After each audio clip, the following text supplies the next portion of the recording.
Hello and welcome to Creatives Like Us, where I speak with creatives of colour who share journeys and stories and ideas and how they can inspire and open up avenues in creative industries. I'm your host, graphic designer Angela Lyons, and with the help of my guests, I will bring you insightful interviews and compelling stories that can inspire you to think about things differently or shape your next move. Being a creative of colour can bring its challenges, highs and lows and in-betweens. But this podcast is about amplifying our voices and celebrating together. So, are you ready? Let's get started with Creatives Like Us. Hello, and welcome to Creatives Like Us. And Ella's just got a smiling face looking at me right now. And I'm just like, I know this is audio, but I just have to say Ella's got the most beautiful smile. Oh, thank you. Thank you, Ella, for joining me today. Will you tell people who you are and what type of creative are you? My name is Ella Orr. What type of creative am I? Oh gosh, I like to think my creativity is through content creation. That's where my creativity comes. But I'm also a very creative thinker. And a lot of this has come about through me having been a teacher, where my creativity was stifled, and I'm sure we can delve into We that can dip into in this that. discussion. My creativity was stifled, and then I retrained in social media marketing, which is kind of like the basis of what I do now. It's social media marketing, but with a particular emphasis on personal branding. So I help my clients to get creative about their thinking in terms of how they're going to promote themselves to be seen, known, and found by their ideal clients. That's it, Brilliant. Ange, in a Brilliant. nutshell. That's brilliant. And I'm sure that it took you a few years to get to actually saying that tagline and getting to where you are. So how did you actually start and how you come about? Yeah, so I retrained in social media marketing in 2017, having been in education for almost 30 years. I always tell this story because it's really, really important. The fact that I fell into social media marketing, it wasn't a choice. Um, it was a choice because obviously I wanted to do something else, but I was desperate to get out of teaching, absolutely desperate. And then my mum passed away, and Oh, that kind of really makes you think about what you're going to do with the rest of your life. And I just thought, I don't want to spend the rest of my life working in teaching, as much as I think it's a really honourable and decent job to do.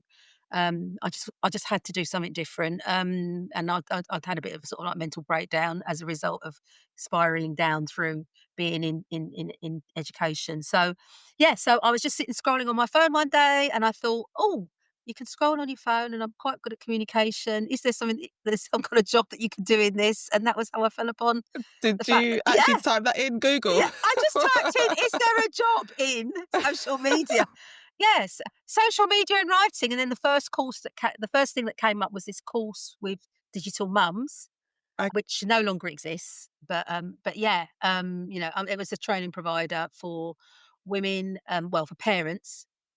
They're all women, digital mums, of course, and it was really sort of like the mission. Their mission was to sort of try and get women back into the workplace, having had their mhm. kids, because unfortunately, and it's still the case today, there's a lot of women who have had very good careers, and then as soon as they have families, it's really difficult for them to negotiate the right kind of like working arrangements and everything else to Mhm. fit in around bringing a family. So that's why these two women, Nikki and um, Catherine, set up Digital Mums and were providing these 6-month training of working in social media marketing, because it is the sort of job that you can do around family life. Around your family, yeah.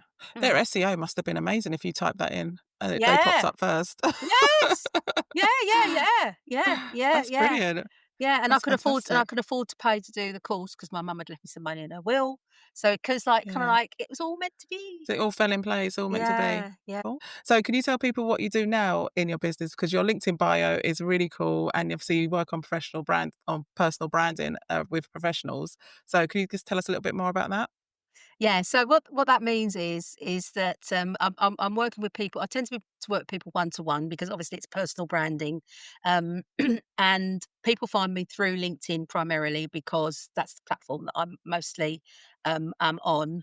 I do sort of I have got in an active Instagram account as well, where I talk about personal branding a lot, and I do a lot of networking. But it tends to be that people will see me on LinkedIn, or they'll come and check out my LinkedIn profile, and they'll see that perhaps it's a bit different to the usual LinkedIn profiles you see. And that is because I think we can really use LinkedIn profiles and social media platforms and our website as well to sell ourselves more.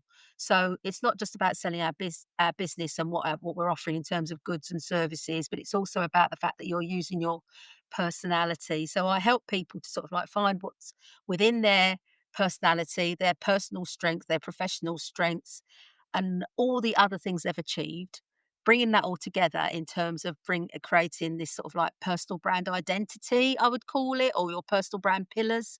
But the thing is that when people are really clear about how they want to show up on LinkedIn, on Instagram, on Facebook, through their website, also in person when they go to networking and events, if they're really clear about all of that, then it means that their messaging will be a lot clearer. There'll be a lot, and you've only got a short amount of time to make an impression on people.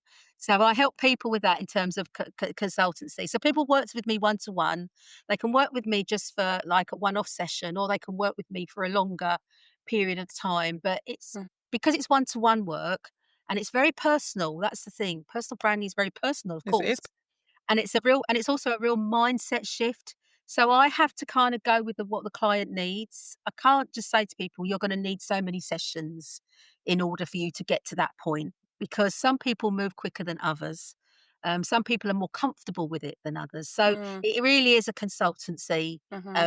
um, arrangement. And then also, I do a lot of training because I used to be a teacher and I love training. I love speaking as well. So I do a few speaking gigs and stuff like that. But yeah, it's really because I want people to be, when people say to me like, why is it you do what you do? It's like I really do think that if people have got a great business and it's not being seen, then they can use themselves to get their business seen. Yeah. It's interesting because a lot of people, especially corporates, they've been if they come out of corporate industry and corporate worlds, they've been hiding behind that corporate Yeah, building and yeah, that face for ages. And yeah. when they have to come out themselves, that must be also quite tricky. And also to get, people interested in them, they do have to give a bit of personality. And then some people might think, that whole imposter syndrome comes in, like, who Oh, wants to hear about me? Well, who cares about me? Or am I really yeah. doing this? All of the doubts, the imposter syndrome come in, especially around, especially if they're starting out fresh, Yeah, starting out anew. this So, it's a very complex, layered scenario, really. That's the thing. It's good, like you can't. It's not like when people say, "Oh, well, it's like social media marketing or whatever," and you just put a few posts out there and you get seen. Like, with personal brand, it's far more nuanced than that because it's very much about the person. It's very much about how much they want to share, how much they're prepared to share, but also it's kind of like where their mindset is. I mean, it's taken. I mean, I'm very confident about sharing about things yeah, yeah, online yeah. now, but it's a journey within your head. It's a mind journey. I bet you didn't start off just saying, "Oh, I'm gonna post." I bet that first post was really, No, like, nerve-wracking and no, exactly. Especially as I yeah. made a conscious decision to go, because I mean, when I sort of found out about personal branding, that was the next thing I found out about after finished the social media training. Um, I found out about this personal branding because I was thinking, how on earth is it I'm not getting opportunities and roles and everything else? And a Mm, new part of that was the fact that I'd not come from a marketing background. So I didn't have that opportunity to have doors opened for me or people who I could talk to say, look, I can do this, I can do that. It was a real mm, hard slog, Ange, to begin with. mhm. But when I discovered personal brand and I thought, right, okay, if I can kind of encapsulate myself into this personal brand, but then choose a platform where people aren't really doing that kind of thing. And on LinkedIn at the time, people weren't really doing that kind of thing. Yeah, People were yeah, being a lot more showy offy, and I yeah, just say personal branding isn't about showing off, but people were being a lot more kind of out there on platforms like Instagram than they were, say, like on LinkedIn. yeah. So that's why I chose, as a social media marketer, rather than posting my content on Instagram, as much, I chose to make a conscious decision to go over to LinkedIn. And I Mhm. think I did actually convert you a little bit as well, I Ange. think you did. I think you did. Well, I'm gonna say it. Ella was one of my first, champions when I first started coming back onto social media, and especially through after working on a freelance magazine. And she was actually an article in freelance. I was like, who is this woman? I need to find out about her. So I started reading about. I hooked up with Ella online, and we've been friends ever since, haven't we? That was Yeah, about what, yeah. 5 years ago. Oh god, yeah, yeah, yeah, Um, yeah, it's yeah. been about 5 years. But you were really encouraging, and you were like, just tell people what you've got to say. And I think one of my first posts of a long time I've not posted, I think I wrote an essay. I was like, rah, I just got everything out. Now I'm like, I'll just write a couple of one-liners like, hi, or whatever, just about, It it is about, works. It but it works. works. And it's so funny because like, again, I'm not nervous. I don't get nervous as such, I suppose, but it's more so, overthinking. And I think that is also that also debilitates you. You're just like thinking, oh my God, I've got to think, should I write this? Should I write not? What if it doesn't resonate? Or some posts do really well. Honestly, Yeah, the other day I sent a post, I put a post and I didn't think it would do well. It was like just a picture of me and I was just talking about, I think I was talking about personal brand or putting yourself out there. yeah, And oh my God, that got so many comments, so many likes. yeah, It was like the yeah, shortest post ever. yeah, And it's just, it's so funny what works and what doesn't work. And you just wonder also, you think, well, what's that got to do with your business? Yeah, I've got a company page on LinkedIn and you'll maybe tell us about this, but yeah, I've got a company yeah, page on LinkedIn. And then obviously I've got my own page, which is Angela Lyons. And but no one ever looks at the company page. It's no, like Steve Jobs. I remember him and when he was alive, Apple's got this, obviously their company page and 1,000 followers, but Steve Jobs had like 1 billion followers. Do you know what I mean? No one was really exactly, interested exactly. in the company. They were interested in that person and his personal brand and what he had to say. Exactly, exactly, and that's the thing, it's kind of you have to have that belief that you've got something to say, and I will tell everybody who's listening to this now, you've got that something to say. All of everybody has got something to say. We've all got a voice. Um, Mhm. so and also I think if you yes, okay, if you're looking for a job and you're trying to use your personal brand to get to be seen by recruiters and employers and everything else, it's slightly different. But if you are a personal if you're selling your own you've got your own business, you're selling your own products, your own services, you're going to be passionate about that. So use that passion that you had, that energy to get your business started, to then also inject that into your personal brand, into what you want to talk about, because you can tell people about why you started the business, what drove you to it, what your mission is, why it is you believe your product or service fits a gap in the market. What is it that it's providing for other people that other products and services might not be doing? But you do that from a personal point of view. It's you speaking about it rather than the Mm. brand speaking about it. Yeah. So, which is what a lot Yeah. of people tend to do, because a lot of people hide behind their brands because we're too scared to put our face out there, to voice our opinion. And that is another hurdle to get over, That's another one, isn't it? because you have to Yeah. just forget about the naysayers, and you have to have confidence in what you're saying. Mhm. And you will get a few people who will might make a few sly comments and a few, and then obviously the bigger and more prominent you become, you get more and more people who Mm. wanna have a Mm. dig, but you just have Mm. to shove those people to one side. You can block them on LinkedIn, you can unfollow people, there's lots of stuff you Yeah. can do, but, just stay in your lane and focused on what it is that is your message that you wanna get out to people. I like that. Stay in your lane and just Mm. focus. Yeah. Mm. Because at the end of the day, we're here to make money, here to sell our services or products. Yeah. And if you're doing what you're doing and you believe in it, just stay in your lane and just, Yeah, yeah, carry on. exactly, Yeah. exactly. And also the thing is, the people who are negative, because that's what a lot of people say to me, oh, I can't post on LinkedIn because I'll get negative comments or whatever. But the people who are negative have got their own agenda. There's a reason why they're being negative. We know that. Mhm. They're the negative people in life. They're the kind of people who won't congratulate you if you get a win in life. They'll find something sarcastic to say or Mm. critical to Mm. say. So just treat them in the same way online as you would do in person. Just ignore them. Just Ignore them. Blonk them, blank them, blonk them, blank them. Blogs. Block them if you want, You or block you them. But yeah, yeah. because Yeah. they're just gonna mess with your mind. They are. Mhm. Mhm. Mhm. And your confidence And too. your confidence, exactly. Yeah. It Yeah. takes a and it ta as you said, it takes a lot to put yourself out there. So if that's gonna mess you Yeah. up with your confidence, just block them Just block and, them. get Yeah, rid of them. Yeah. they're not good. They're Yeah. not a good they're not but y and those are the kind of people as well who are not gonna become your clients. So there's no point in arguing with them. Exactly, exactly. And it's interesting because they're not gonna be your clients, but that's another topic itself because we're posting these things around content and clients, and you just think, "Ugh, why am I doing this?" It's like, it's not, it is a long game, isn't it? It's not gonna be, Yeah. it's not, sometimes it can be instant, I'm not gonna lie. Sometimes it can be, that has Yeah. happened a couple of times, but it is more about visibility, isn't it? And just keep on and at it. Yeah, yeah, it is. It is about visibility, and you never know where opportunities are going to come from. And I have so many conversations with people where we say, well, like they'll say, oh, let's have a one to one, let's just have a chat and stuff like that. And I'm happy to do that because not every conversation needs to lead to converting someone into a customer. Not every conversation needs to be a lead. Not every conversation needs to be someone who's going to end up being your client. It could be that they just end up getting to know you, knowing about your business, and then they refer you to somebody else. But if Mm, you stay, mhm. if you keep your mouth zipped about it and you don't tell anybody, you don't talk about it, what I call it being the best kept secret.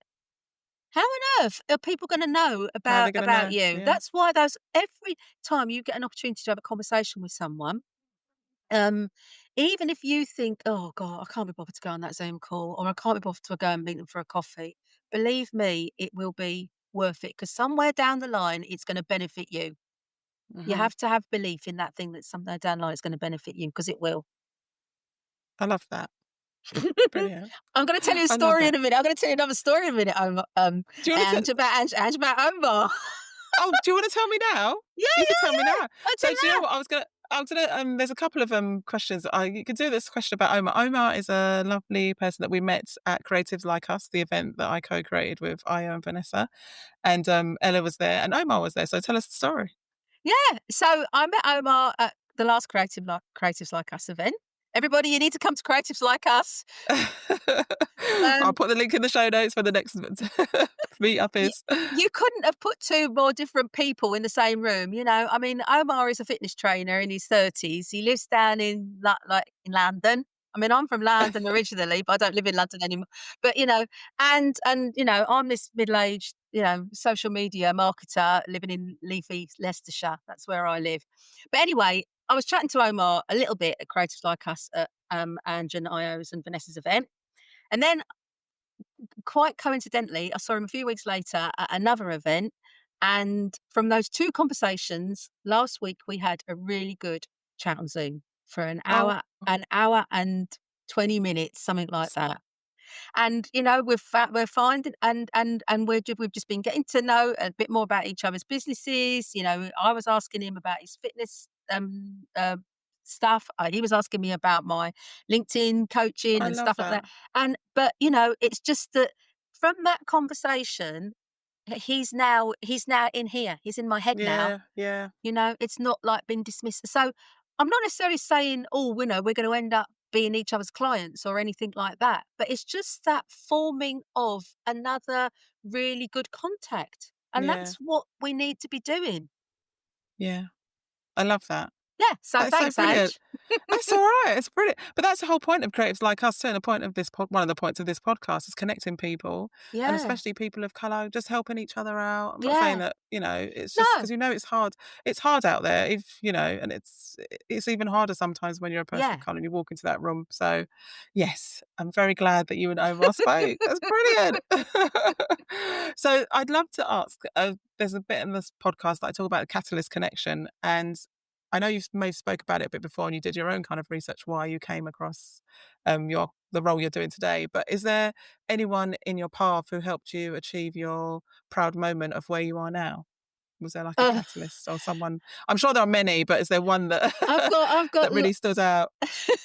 I've got lots of people. I've met so many lovely people over the last 7 years. I have to say, give a big shout out to Catherine and Nikki, who I know won't listen to this podcast but they set up Digital Mums. But I mean, honestly, if they'd, I had so many doubts about doing that course. I'm a woman of colour. I was in my early 50s. I thought there is no way I'm going to get accepted onto a course for social media marketing. Why would they accept me? You know? Oh, And but anyway, they accepted me. I'm sure, probably they were happy to take my money, but I don't care. I don't yeah, care. yeah, But I mean, but that, but I also got really good support. I got really good support, and they've continued. Whenever they see my posts on LinkedIn, if they happen to be on, they'll give a shout for me, sort of thing. I've also got, I must say as well, there's also was Ruth, who used to be my business coach, Ruth Gilby. I mean, mm, she got me out of a real hole. Oh God, am I allowed to mention BNI? Yeah, of course you can. So I was a member of BNI, when I first Ah, okay. started my business, which was a mistake. I Yeah. shouldn't have Tell people joined. what BNI means. Yeah, so BNI is a big, massive global networking, organization. It's a machine. It's a networking machine. But it's global and it's been going for donkey's years. And it fits a kind of certain, to me, it fits a certain demographic of business owner. Um, and I didn't fit that demographic. Not necessarily because of skin color or anything like that, but just the fact that I don't really think it's a kind of, it's not a great, I don't think it's a great networking network for creatives. Hmm. Yeah. It's more for people who are your legals, your plumbers, your electricians, all that kind of thing. Mm, mm. Will writers. Everybody needs a good will writer, For don't they? lawyers. Yeah, lawyers, that kind of thing. But yeah. But anyway, I didn't get tricked, but it was naivety. It was naivety that I joined this BNI in Leicester, and it required me to go to breakfast meetings every week at 6:45 in the morning. Big mistake. Yeah. And anyway, it didn't suit me at all. But Ruth, I knew Ruth through the digital mums training, and she was starting up a new um, business and marketing consultancy for solopreneurs. And she said, I'm doing a pilot. Do you want to come and join it? And she charged me a very sort of reasonable price. And I said, oh, but I've just paid £500 plus to Oh no. BNI. And she went, oh, no, don't worry. But honestly, if it hadn't been for Ruth, I wouldn't have Mm, found that confidence to get more direction in what I was doing with my business. And then I did that talk at the Gherkin in March, yeah, um, amazing. to a group about personal branding talk that I did at the very top of the Gherkin in London. It was an absolutely swanky location, lovely group of women who all were in a kind of IT role type thing. And it was Ruth who recommended me to speak for Wow. that event. Wow. So it's people like that when I think you've put faith in me, you've put trust Yeah. in me, Yeah. to and I think, oh God, if someone had told me this 7 years ago that I'd be standing here doing this stuff, being my picture on the website as the and I was the only speaker at that event. That was the thing. That event, Oh, I was the speaker and the workshop provider. wow. So You were yeah, literally on the top of Gherkin. I remember and I seeing was the pictures. And I yeah. was like, my God, she's actually in the Gherkin at the top. I can see like the skyline of London across. You just like, what a Yeah. moment. It's like, that's so cool, Yeah, Ella. Well it was done. really good. It was really good. So yeah, it's but that's the thing about the consistency and Mm, always staying in people's minds, even if you get shoved to the back of their mind a little bit. When they want you or they need someone like mm. you, they're kind of when they're going through their little is it The Rolodex Rolodex in their in the heads, back in their in their brain. head. Yeah. Yeah. Exactly. Yeah. Yeah, that's Yeah. brilliant. So what's the future? What's next for your business? What would you like to do? Is there a dream project you'd love to do or work with? You can manifest. Let's put it out there in the Let's put it world. out there. I would like to so from that talk that I did, which I put together, it's all my own work. It's my creation. It's my, Ange did help me a little bit with my slides, everybody. I did help. Well, Ella won. Ella actually won a power hour of me, and I do have power hours, people. Um, but Ella won one, and where I helped her with her presentation and her slide deck, and she used it. And so my work has been in the gherkin. Yes, exactly. It has. It has. But yeah. So I've got that as an offer and really my Mm, focus is to try and talk to memberships and communities that have got people there from different companies who are members of those memberships and communities that what they want to be seen as individuals, for the work that they do. So they want they want to develop their personal brand or they want to develop their LinkedIn profile, something like that. It's good to go. It's ready to go. oh wow. It's a 30-minute talk and an hour long workshop. So it would be an ideal Hmm. package for an away day or a half day's training for these particular Brilliant. organisations. That sounds Yeah. amazing. That sounds So really good. And you've already got it ready and it's ready, good to go. yeah, yeah, yeah, yeah, yeah. So So, let's put it and out there. Does I anyone know. know anyone that is works at a professional company, either insurers, asset management, bankers, Yeah, yeah, anyone, IT companies, yeah. and it's good to go? Yeah, yeah, exactly, exactly. And it's designed for people. It's not, I know like marketers and creatives tend to have a different kind of like mindset to people Yeah, who are from the background that you've just described. So it is designed for people who are perhaps within a more, sort of like regulated environment yeah, where they feel that, I can't say this, I can't say that. But the thing is, there will be stuff that you can say, but you just need yeah. to work out what it is that you can say and how you can get yourself out there. And how you say it, yeah, and get yourself out there. Yeah. That's wonderful. Oh, well, let's next time we speak, let's hopefully that's taken off and Yeah, I hope so. push that forwards. Keep pushing that on LinkedIn, Ella. I will. I will. I know. I can. I've always got Angie's metaphorical finger wagging in my head, going, "Ella, have you done that thing yet?" We're good. We're good. We're good for encouraging each other, aren't we, Ange? We're very good for encouraging each other, definitely, 100%. Because like you'll be on me like, say, have you said this yet? Have you done that? Or are you speaking? And like Ella was obviously, I can't even believe I'm doing a blooming podcast because Ella was like, oh, you should do this or you should go on here. And I've like in the beginning, it's like about 5 years ago, I was like, no, no, no. No one wants to hear about me. No one wants to talk to me. Like, I'm keeping quiet. And look at me now. It's you, Ella. It's you. So we can Yeah, both great. metaphorically wave fingers at each other. Yeah, good, good. Yeah. So is there anything else before I ask you the final questions that you'd like to bring up or talk about? Um, I just think, please, everyone, just get, I've listened to quite a lot of people on Angie's podcast. I've been listening to it, and there's some great guests, absolutely great. But they've all been on a particular journey, and they've got to the point now where they're, doing whatever it is that they're doing, or some of them are still looking, searching for opportunities. But the fact that they're getting themselves out there and they're being prepared to come and be a guest on Angie's podcast, if you can get to a point where you think like, where do I want to be seen? Who do I want to be seen by?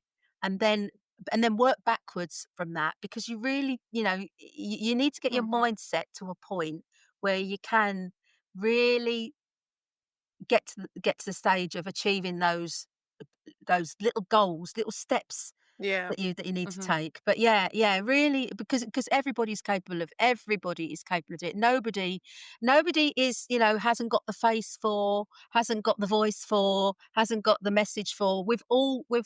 And also you are, embrace your uniqueness in your individuality, because you are always going to find someone out there who resonates with you. You're not going to resonate with everybody, but you'll find that person who resonates with you. And those are the people who are going to keep listening to you, keep paying attention to your content, who are going to recommend you, who are then going to eventually, may well eventually buy your services and work with you.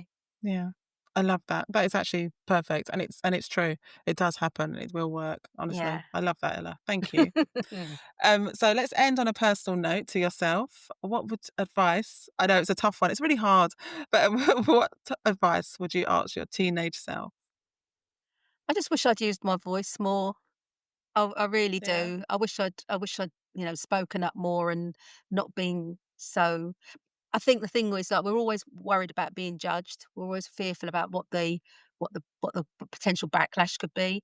But I mean, I've got a 17-year-old daughter now, and she knows her mind, and she's not prepared. She's not prepared to sort of like suffer fools gladly. She will speak up. She's very clear about where she wants to go with her life. It's not sort of like some great massive unachievable ambition. She knows like what she wants to do is the next step. But the thing that I love about it is the fact she's able to articulate it so clearly and so competently. And I wish I'd had that ability Mm. when I was 17 to do that. So yeah, because I know I've got it now at the age of 60, and I've got plenty of more years left in me. You've got loads But more left. but I could have been Yeah. doing it for longer. But yeah, I Yeah. think that's yeah, that's the That's amazing. Yeah. But there's always a time and a place, and you've got it now, yeah, Ella. So, you yeah, know, yeah. yeah. And also your daughter would have learnt from you. Yeah, yeah. Oh, So yeah, I think, oh god, yeah. So many people say, "You can tell she's your daughter." I'm sure they say that about your daughter too, though, Ange. So the quick fire of finding 5 questions. Hee hee. So it's one or the other, crisp or Yeah. chocolates? Crisps. Beach or forest? Oh, forest. Book or Kindle? Books. Oh, I'm an old-fashioned girl. Definitely books. Okay, brilliant. Reggae or soul? Oh god, this is so hard. The thing is, I will say reggae. You know why? Because I grew up in 1980s, yeah, late 1970s, early 80s, East London, North East London, and reggae was really the thing that was driving our youth culture then. Mhm, mhm. Really was. So yeah, yeah, Yeah. cool. All right, I'll go for that. Yeah. And patty or sandwich? Oh crumbs! You need to educate me about patties. Oh my God, Ella, have you not had a patty? No, I Next time I haven't. see you, I'm gonna get some special ones for you. Yeah, yeah. No, no, please, please, please. That's the thing, I mean, again, even though again, this goes back to my childhood, even though there were certain elements of sort of like, African Caribbean culture that was obviously very much part of growing up in Northeast London, because I grew up in Walthamstow, everybody, which is, but yeah, yeah, but then there were certain things that I just didn't do, so, Yeah. and I never had a patty. So there you go. Wow, I can't believe that. In East London, North London, North East London, you didn't have a patty. I'm gonna get you one next time I see you. Might get you a box. So you're gonna say sandwich for now then, yeah? Oh, I've got to say sandwich to now. I know, so boring. Oh, brilliant. Thank you, Ella, so much. Can you tell people where they can find you online if they want to connect with you and Yeah, your links? And obviously I'll put them in the show notes, but if you could tell people, that'd be great. yeah, yeah. So go to LinkedIn and find Ella Orr. Don't go to my company page because it's because What is your company page? Did you actually mention it? It's called Much More Social, which is the name of my business. But just everybody, company pages on LinkedIn, they're all right, they're okay. But honestly, if you want to be seen, you've got to use your personal profile. We didn't cover that earlier in the conversation, but you've got Yeah. to use your personal profile. That's what gets you visibility on LinkedIn. Yeah, Mhm. so Ella Orr on LinkedIn, but then it is actually Much More Social on my Instagram. And yeah, I do post on there regularly. And then I've also got a website as well, which is muchmoresocial.co.uk. Brilliant. So Brilliant. please drop me a message and come and say I hello. love that. I love that. And I love your personal brand. Because I know it's an audio, but Ella's background is all purple and I'm wearing yellow. That's my brand and I love it. So even the colours are translating in her personal brand. Thank you so much for Brilliant. joining me, Ella. It's been such a lovely conversation. And just keep going, keep what you're doing and just keep inspiring. And I love it. Just keep going. And you too, Ange. This podcast is brilliant. See you, Oh, bless you. everyone. Take care. Have a good day. So, let me start by giving thanks. Thank you for tuning in to Creatives Like Us. I hope you enjoyed this episode and found it thought-provoking, inspiring and entertaining. If you did, it would absolutely make my day if you could share and subscribe, rate and review wherever you get your podcasts. Also, if you have a question or a comment, I'd love to hear from you. All the ways to connect are in the notes. And until next time, keep being creative, like us.